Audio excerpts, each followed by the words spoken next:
서울 이코노미 시간입니다. 매주 월요일은 한 주간의 서울시 부동산 정책과 부동산 시장의 주요 이슈를 알아봅니다. 함영진 부동산 114 리서치 센터장님 함께합니다. 어서 오십시오. 안녕하십니까? 네, 서울시의 도시건축공동위원회 소식부터 알아봐야죠. 지난 9월 9일 날 13차 회의가 있었는데요. 이번에 상정된 안건은 총 몇 건이었나요? 예, 총 7건이었습니다. 이 중에 수정 가결된 것이 2건이었고요. 보류가 2건, 그리고 자문이 3건 정도 있었습니다. 네. 먼저 가결된 안건을 살펴보면요. 중구 북창지구와 강동구 암사지구에 대한 재정비 계획안이 통과를 했는데요. 그 소식부터 전해주십시오. 예, 그 북창 지구 단위 계획이 변경 결정부터 한번 살펴보도록 하겠습니다. 서울시청 인근이죠. 프라자 호텔 두 편에 위치해 있는 곳입니다. 바로 중구 북창동의 12-1번지 일대인데요. 이 일대를 관광 숙박시설의 지정 용도로 서울시가 결정을 했고요. 또 관광 숙박시설 확충을 위한 특별법을 적용해서 용적률을 최대 700%까지 높일 계획이라고 합니다. 관광 숙박시설 확충을 위한 특별법이라는 것들이 아무래도 이제 외국인의 유치, 관광시설을 끌어들이기 위해서 그런 것인데요. 향후에 지하 3층 그리고 지상은 한 12층, 객실은 124실 규모의 관광 숙박시설을 앞으로 신축할 수 있게 됐습니다. 북창지구 단위계획구역은 인근에 관광시설이 많죠. 덕수궁이라든지 시청, 그리고 서울역, 을지로, 남대문, 명동 같은 외국인들이 찾을 만한 명소가 많은 상황이라 관광 숙박시설 수요가 과거에도 높은 지역으로 꼽히고 있었는데요. 이번 결정을 통해서 숙박시설에 대한 수요도 일부 충당할 예정에 있고요. 그리고 관광산업의 활성화에도 일조할 것으로 기대되고 있습니다. 네, 말씀하신 것처럼 입지가 좋은 쪽이죠. 결국은 이제 관광 숙박 시설이니까 호텔을 지을 수 있게 됐군요. 네. 지하철 8호선 암사역 인근의 강동 암사지구 지구 단위 계획 내용도 있었습니다. 예, 이제 암사지구는 바로 지하철 8호선 암사역 인근의 역세권 개발을 말하는 것입니다. 네. 원래 2001년에 지구 단위 계획이 결정된 이후에 14년간 민간 개발이나 가로 활성화가 되지 않아서 시장의 문제로 자리 잡았던 지역인데요. 이번 결정안에서는 역세권을 과거보다 활성화할 예정에 있습니다. 특히 올림픽로별 건축물 높이라든지 최대 개발 규모도 완화할 예정에 있고요. 건축 한계선도 이번에 지정을 하고 또 주차 출입구 조정 같은 간선 도로 변의 보행이라든지 차량 통행 여건이 앞으로 보다 개선될 예정에 있는데요. 특히 암사동 선사유적지 유네스코 세계유산 등재 추진이라든지 또 도시재생 시범 사업과 연계해서 올림픽로 변 그리고 8호선 암사역 주변의 역세권 개발을 암사유적 특화거리로 조성한다는 계획을 갖고 있기 때문에 지금보다 개발을 더 가속화될 것으로 기대되고 있습니다. 네.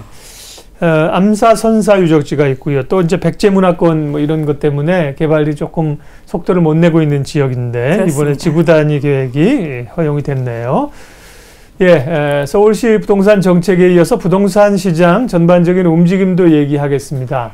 전세값은 계속 이제 올라가고 있다고 하고요. 서울시에서는 또 이제 전월세 거래 비중이 늘어서 8개월 연속 서울 아파트의 월세 거래 비중이 늘었다면서요. 그렇습니다. 바로 이제 실거래가 사례를 분석해 보더라도 과거보다 월세 거래 비중이 늘었다는 것을 확연하게 파악하실 수 있을 텐데요. 서울시 아파트의 올해 1월부터 8월까지 전월세 누적 거래량이 바로 12만 2,869건입니다. 이 중에 이제 월세 거래량이 3만 8,937건인데요. 월세 거래 비중이 31.7%나 됩니다. 뭐 지난해 동기보다는 7%포인트 거래량이 늘었는데, 그러니까 10채 거래된 중에 3채 정도는 월세 거래량이라고 보셔야 될 것 같습니다. 9월 현재 월세 거래 비중도 36.6% 정도 되기 때문에 지속적으로 증가하고 있다는 것들 보실 필요가 있겠고요. 그렇게 되면 올 들어서 9개월 연속 월세 거래 비중이 증가할 수도 있겠습니다.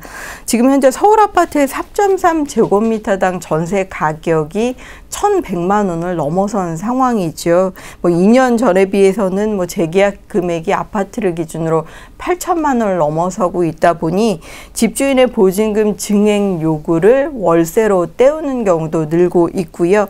보증부 월세 거래가 늘면서 월세 거래 비중도 과거보다도 서울을 중심으로 크게 늘고 있다는 것을 확인하실 수 있을 겁니다. 전세 보증금이 평균이겠지만 2년 만에 8천만 원이 들었습니다. 그렇습니다. 네, 급여 생활자들이 2년 만에 8천만 원을 도대체 어떻게 모으라는 겁니까? 대개는 요즘 금리가 좀 낮으니까 은행에서 대출로 때우시는 경우도 많습니다. 그러다 보니까 지금 말씀하신 이제 월세 비중이 10채 중에 3채, 그러니까 3채 중에 1채라는 얘기예요. 그렇습니다. 많이 늘었다는 건데 월세 내는 걸 선호해서가 아니라 이렇게 전세 자금이 올라가니까 그냥 울며 겨자 먹기로 월세 혹은 전월세로 끼어가는 경우가 많다고 봐야겠네요. 그렇습니다. 네. 일단 뭐 저금리 상황에서 집주인들의 월세 전환을 요구하는 경우가 많겠고요. 그러니까 재계약할 때 재계약 금액의 일정 부분 인상분을 월세로 돌리는 경우가 많죠. 그리고 실제 서울시는 정비사업 여파에 따라서 순수 전세 매물이 거의 씨가 말랐다고 할 수 있을 겁니다. 나오는 매물이 없다 보니 뭐 세입자 입장에서는 높아진 전세금도 감당하기 어렵고, 그리고 전세가율이 높은 깡통 전세에 대한 두려움도 가지고 있기 때문에 불가피하게 월세를 선택하는 경우가 늘고 있다고 봐야 될 것인데요.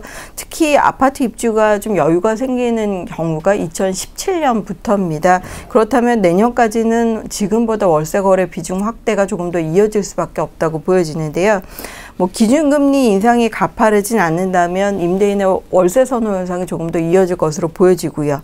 그리고 내년 1월부터 정부가 주택담보대출 규제를 강화할 예정이기 때문에 전세에 몰린 분들이 내 집 마련으로 이동하는 퇴로도 갇히게 된다면 뭐 이런 부분들이 한동안 전세 세입자뿐만이 아니라 월세 세입자도 주거비 부담의 고통이 조금 더 이어질 수밖에 없는 상황인 것 같습니다. 지난주에도 이제 뭐 전세 자금 오르는 얘기를 했는데 참 걱정입니다. 오죽하면 뭐 전세 매물이 뭐 씨가 마른다 이런 표현을 하시겠어요, 그렇죠? 네, 그렇습니다. 지금 가지가 마르는 것도 아니고 뿌리가 마르는 것도 아니고 씨가 마르다 이 정도로 이제 전세 매물 찾기가 어렵다는 거죠. 울며 겨자 먹기로 뭐 들어가야 되니까 일부는 이제 월세를 내는 건데.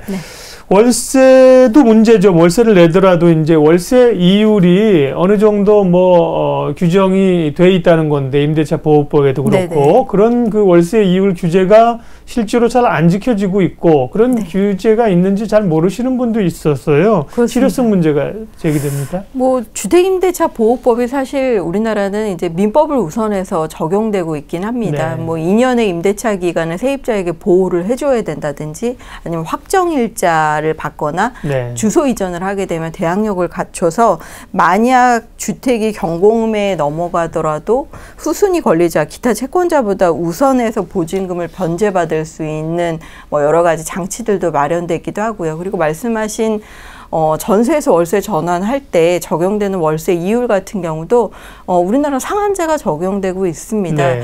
지금 현재 법적 상한율이 이제 6% 정도 되는데 문제는 시장에서 이 내용을 잘 모르시는 경우도 있고요. 그래서 평균적으로 아파트나 전체 주택의 평균 월세 이율을 따져보면 7%가 넘기 때문에 법에서 정한 상한 이율보다 사실 시중에서는 더 받고 있다고 봐야 되겠죠.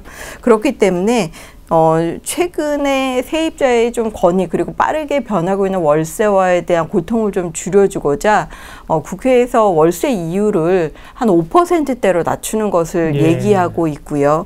그리고 또 한 가지가 뭐 시장에서 세입자들이 이제 가장 크게 원하는 것들이 재계약 갱신권입니다. 그러니까 2년 뒤에 다시 계약을 갱신할 수 있는 권리를 달라는 것이죠. 그 외에 전월세 상한제 뭐 이런 것들을 요구하고 있는데 뭐 우리나라 그렇습니다. 뭐 2년 계약이 지난 다음에 보증금을 올려달라고 했을 때 증액의 요구를 응하지 않으면 어쨌든 퇴거를 해야 되고 하는 애환이 분명히 있죠. 근데 이제 문제는 서민 주거복지 차원에서 이제 법 개정에 논의는 되고 있는데 이런 관련 법들이 임대주택이 충분히 공급되지 않는 상태에서 임대료 규제를 하게 되면 단기의 임대료가 폭등하는 문제들도 있기 때문에 순기능과 역기능을 시장에서 좀 고려해보자 이런 논의들 때문에 관련 법 개정이 좀 지연되고 있는데요. 뭐 상한제는 쉽지 않더라도 월세 월세 이율은 조금 더 낮출 필요가 있을 것 같습니다. 네, 어쨌든 뭐 알아야 힘이 되고 알아야 뭔가를 주장할 수 있는 겁니다. 월세 이율이 규정이 되어 있다. 저도 얼마 전에 그 리포트에서 이 기준을 좀 들었는데요. 그러니까 네. 한국은행이 정하는 기준금리의 4배 이내에서 정하되고 이렇게 돼 있다고 하더군요. 그래서 기준금리가 연 1.5%거든요. 4배니까 네. 6% 넘지 말라는 건데. 네, 근데 이제 그걸 네. 곱하기가 아니라 네. 플러스로 해서 적용하는 것들을 지금 논의 중에 있는데요. 네. 아마 이제 법무부나 관련 네. 기관의 여러 가지 법 개정 논의들이 이제 본격화되고 있으니까 네. 조만간 적용되지 않을까 싶습니다. 근데 이런 기준보다 높게 만약에 6% 이상 7%, 8%를 받겠다고 하면 뭐 세입자 입장에서는 뭘 좀 거기에 대해서 항변할 수 있는 게 있나요?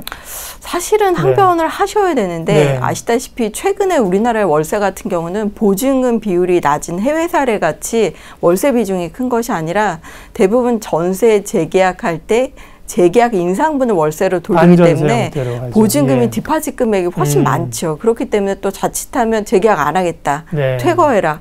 집주인의 이런 요구나 임대인의 요구가 있기 때문에 뭐 알긴 알지만 사실 쉽지는 않은 상황이고요. 저 같은 경우는 이럴 때는 월세 세액공제 신청을 하실 수 있습니다. 네. 그래서 적어도 1년치 중에 한 달 정도는 세입자가 월세 세액공제를 받을 수 있고 네. 이거는 퇴거 이후에도 경정청구를 통해 받을 수 있기 때문에 이런 권리라도 정확히 한번 행사해 보셔도 네. 좋을 것 같습니다. 죄라면 집 없는 게 죄지요. 네, 전세 움직여야 되는 그렇게 되지 않게 이제 제도적으로 뒷받침이 되고 그렇습니다. 잘못된 거에 대해서는 규정을 넘어가는 것에 대해서는 얘기하고 규정 이게 될 수 있도록 시스템이 돼야 되는 거죠. 예. 네. 자, 어쨌든 이런 것들이 전반적으로 이제 이 전세 가격 상승 그리고 이것이 강남권 재건축의 여파 이런 것들이기 때문에 서울시가 이전에도 한번 말씀해 주셨지만 재건축 시기 조절을 통해서 전세금 상향을 좀 막겠다 이런 카드를 꺼내들었죠. 그렇습니다. 이제 지난 10일이었죠. 서울시가 주택정책심의위원회를 열어서 재건축 이주 집중 발생 지역의 전세난이 앞으로도 심각해질 우려가 있기 때문에 관리처분 인가 시기를 조절을 해서 이주 시기를 분산하는 것들을 결정했습니다. 관리처분 인가를 앞두고 심의를 요청한 단지가 3개 정도 있었어요. 이제 개포주공 3단지, 개포시형 그리고 고덕주공 3단지인데요. 이 중에 2개 단지라고 할 수 있는 개포시형과 고덕주공 3단지의 관리처분 인가 시점을 각각 4개월에서 2개월 정도 늦추기로 결정을 했습니다. 서울시 이주시기 심의가 이제 올해 한 5번째 열린 것인데요. 관리처분 인가 시점의 조정은 이번이 처음이라고 할 수 있겠습니다. 이로써 당초 다음 달부터 이주에 나설 계획이었던 이제 개포시형 같은 경우는 내년 초 정도로 이주 시기가 연기가 됐고요. 그리고 고덕주공 3단지는 일러야 올해 말 관리처분 계획 인가를 받고 이주를 할 것으로 보여집니다. 이주 시기 조정을 피한 이제 개포주공 3단지 같은 경우는 관리처분 인가가 떨어지는 대로 바로 이주에 나설 예정에 있는데요. 이제 대신 조합의 입장에서는 이건 내 사적 사유 재산이라고 할 수 있겠고 또 한 달 정도나 몇 달 지연되게 되면 금융 비용이 엄청나기 때문에 과연 공공을 위한 목적이 필요하다고는 할 수 있겠지만 네. 사유 재산권 행사를 침해한 것인데 그 최소한의 이자 비용 같은 인센티브는 줘야 되는 것이 아니냐 이렇게 요구를 하고 있고요. 네. 반면에 사업 기간이 늘어지면 그만큼 이제 충당해야 되는 사업비가 크긴 한데 관리처분 인가 시기라는 것들이 거의 재건축의 9분응선을 넘은 상황이기 때문에 지자체도 용적률을 높여준다든지 이런 네. 카드를 쓰기가 굉장히 어렵습니다. 그래서 그런 부분과 관련돼서 앞으로 제도가 좀 보완될 필요는 있을 것 같습니다. 그러게요. 그쪽 말을 들어보니까 또 일리가 있고요. 네. 자, 이렇게 어쨌든 간에 전세금 상승 또 월세 비중 증가 이런 가운데 있는데 국세청은 고액 전세 세입자에 대한 세무조사를 확대한다고 하는데 여기서 고액이라고 하면 대략 한 과거에 전세금 10억 원 이상쯤 될 거 아니에요. 그렇습니다. 10억 원이 있으면 누가 전세 살아요? 대부분 같은 경우 10억 원이 없어서 그렇지 10억 원 있으면 집 사죠. 근데 이렇게 고액 전세자들도 있다는 건데 네. 세무조사는 왜 하는 거예요?